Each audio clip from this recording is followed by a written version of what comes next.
Hello, I'm John Cahill and I'm the General Secretary of the Public Service Association of New South Wales, and I'm here today to give you an urgent update on the mini budget that's just been handed down today by the state government. I've just come back from a media conference outside Parliament House where I've let the people there know about the devastating effect that this mini budget is going to have on public sector workers and also on all the people of New South Wales. It's remarkable for what it omits rather than what it says. It uses weasel words like we'll make government departments and authorities more efficient.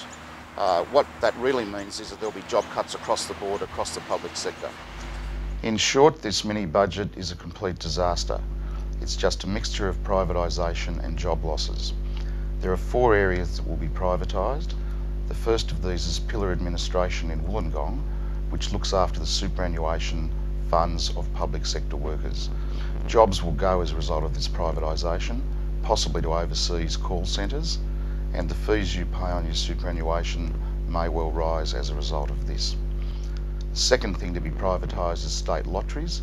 State lotteries is in effect a licence to print money for the government, and again this valuable public asset will be handed over to private operators. The third of these is waste services, which provides government competition to the private sector in the areas of waste collection, waste disposal and recycling.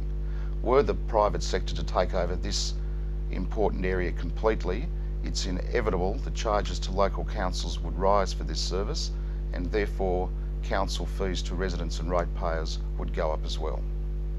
Finally, we've heard this afternoon, and this wasn't even in the mini budget, that 2 of the state's jails are to be privatised, Parklea Jail and Cessnock Jail. Wherever these sorts of privatisations have happened overseas and interstate, we've seen a rise in the number of assaults occurring on prison officers. Wherever prisons are privatised, there are very serious occupational health and safety issues for our members, as private providers always try to cut costs by cutting down on staff.